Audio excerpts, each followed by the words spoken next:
My wishes have been granted, as based off today's chapter, I can tell that we will definitely be getting some genuinely cool celebrations for the U20 World Cup. I mean, just wait until you see what this man Bachira pulled out. What's going on, everyone? I hope you're all having an amazing and great morning. My name is Animasu, and today I'm going to be taking you all through the BLUELOCK chapter 315 leaks titled What Was That? If you want to stay up to date with the BLUELOCK manga and support my channel, make sure to subscribe to the channel and all that good stuff. If you want to read the full panels from the leaks and chat with me and others, feel free to also join the Discord, which you can find linked down below. Thank you all so much for tuning in, and let's jump right into today's leaks.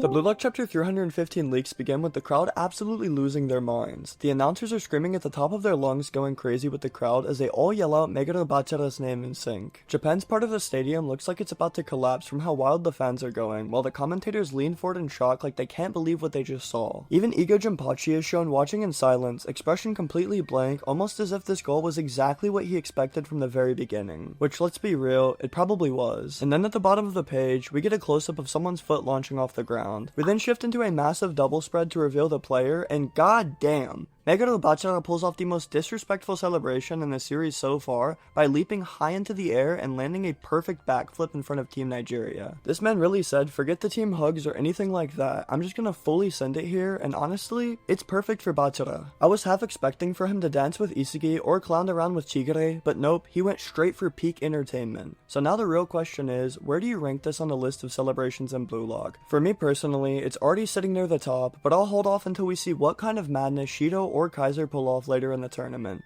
From there, the chapter pulls us into a flashback set 44 days before the World Cup. Bachira is surrounded by a bunch of kids holding soccer balls, all begging him to teach them how to play. And of course, this man goes full Big Brother mode. He starts juggling the ball with that goofy grin of his, showing the kids how to hit it with the top of their foot.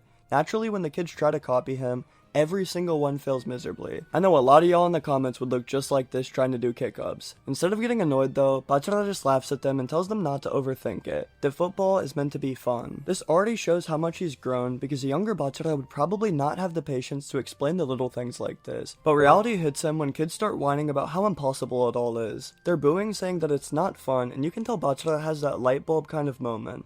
What comes naturally to him does not come naturally to everyone else. It's a nice bit of self-awareness because it forces him to realize just how unique his instincts are. So instead of just throwing them into the deep end and making them juggle the hard way, he breaks it down step by step. Drop the ball on your good foot, kick it back up, and catch it. Super simple, and suddenly, the kids can all do it at least once. Sometimes, the basics really are all you need. As soon as they start nailing it, Bachira encourages them to push it even further. One kick becomes 2, then 3, then 4, and before long, the kids are grinning and having fun again. Bachira smiles right along with them, and at that moment, Ego's words echo in his head. Teaching others forces you to put your sensations into words, and by doing that, you actually deepen your own understanding. It's a reminder that even for someone as instinct-driven as Bachira, breaking things down helps confirm what makes him truly special. He starts to reflect on why Ego gave him this assignment in the first place, as it wasn't just about passing on knowledge to kids. It was about awakening his own awareness of his own instinctual talent. Passing, shooting, trapping, those are all important, but the real essence of his football lies in one thing: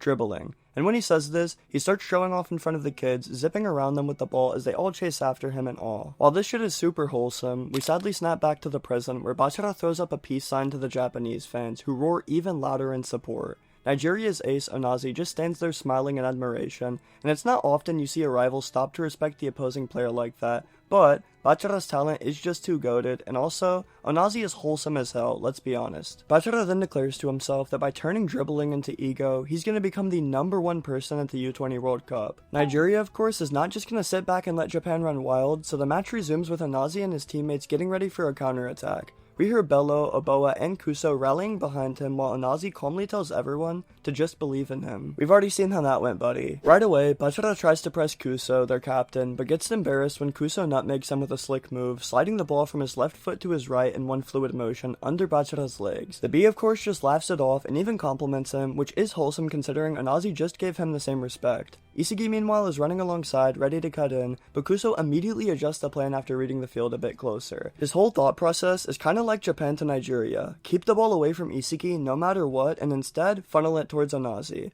The fact he's already revising the match strategy on the fly shows just how dangerous he is and can be, and it sets up the future of this match perfectly. Picking right back up, the action wastes no time. Onazi finally gets the ball, but before he can settle in, REO comes sliding up at his side with that smug aura of his. Declaring that he will be the one to stand in Onazi's way, we then shift into a short flash of his training where he explains that in those 14 days given to him by Ego, he picked up a secret technique specifically designed for one-on-one duels, and knowing REO, of course he had to introduce it in the most dramatic fashion possible. What's that secret technique, you may ask? Judo's Mai, which basically translates to distance and timing. REO explains that by studying the subtle movements of an opponent's body and even the shifts in their gaze, you can sense their next action before they even make it. It's all about creating a perfect defensive zone around yourself, one where every movement is calculated down to the inch. This kinda just sounds like, I don't know, focused metavision or what itoshi did to Isagi in the PXG match, but just the more complete version, but I don't know. It's judo, I guess. This panel even gives us the golden zone aura forming around REO, complete with what I think to be kanji in the center or a Chinese character.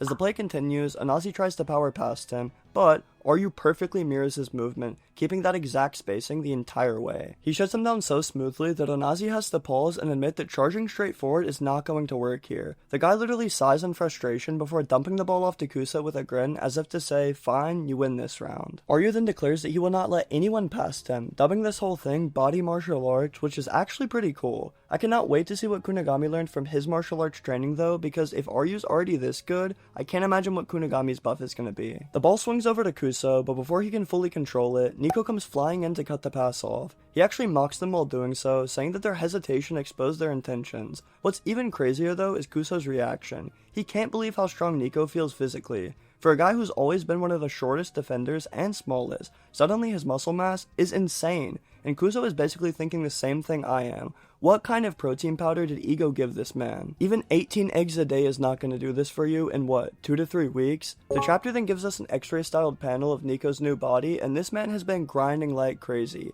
He's ripped, and it all comes with a note from Ego himself. He told Nico that for a defender, his brain was already top tier, but to reach the next level, he needed a physical transformation to match it. And sure enough, Nico has been hitting that gym like a madman. If anyone doubted his work ethic before, this panel clears it up real quick, as this man is looking like Chris Prince out here. Alright, maybe I'm glazing just a little bit. Kusa was panicking, realizing that Japan's defense has evolved beyond anything they saw in the NEL's data. He yells at his teammates to cut off the goal because a counterattack is incoming. Meanwhile, Nico sprints forward with the ball, his trademark eye shining as he spots a critical gap in Nigeria's formation. He even taunts them about whether it was really okay to leave the space empty, and the man is oozing confidence right now, just like everyone else on BLUELOCK. And then comes the payoff. Nico threads the ball perfectly to REO Mikage, who thanks him with his usual cool tone. Nico throws up his signature hand sign with a circle over his eye, reminding everyone that BLUELOCK's defensive tower is always watching close. Sure enough, the next double spread cranks the hype to 11 out of 10 because REO receives the ball and immediately starts radiating that chameleon aura. Nigeria looks rightfully horrified, with Kusa realizing that Japan's attack isn't being built around Isagi at all this time. Instead, REO is functioning as the starting point, creating an all-directions passing formation that completely changes the rhythm of their offense. REO calls out that an all-out assault will now create more openings for them, and as Bachira hypes him up on his right, a new chemical reaction is formed before our very eyes as they charge ahead. The chapter then ends with confirmation. REO and Bachira officially form what they call the double Bachira formation. Bachira is stemming out, buzzing like a bee, and to fit the theme, a giant bee-like aura looms behind the two of them as they run forward together. REO even has Bachira's cute little bangs and a little bee to accompany him, and I mean, I have just been waiting so long for REO to pop off, and I just want him to have chemical reactions like this the entire tournament with everyone. Team Nigeria are left frozen in shock, with Kusa specifically shown to be horrified, muttering in fear at Japan's brand new attack. And with that final panel, we wrap up chapter 315. Next week we'll be moving straight into chapter 316 titled I Am Here. The leak should be dropping around the same time Sunday night or Monday morning again for Central Standard Time. The title is pretty much Onazi's whole identity, so it's safe to assume we'll finally see him step in to bail out Team Nigeria. It could even come right after a REO play, maybe a goal or assist, which would then trigger a deeper flashback of Onazi and set up his whole awakening. Or maybe they just get stomped. It does really look like BLUELOCK is out there putting belt to ass, so Nigeria really needs to spend back in these upcoming chapters and lock in. That's sadly gonna do it all for today's video though, and I just want to thank you all so much for hanging out with me as we went through today's leaks. If you enjoyed the breakdown and want to stay up to date with the BLUELOCK manga, make sure to subscribe to the channel and all that good stuff. And if you want to check out the full panels from the leaks, or just chat with me and other fans, the Discord link is down below. I'll see you all tomorrow for the officials of chapter 315, so please have a great day.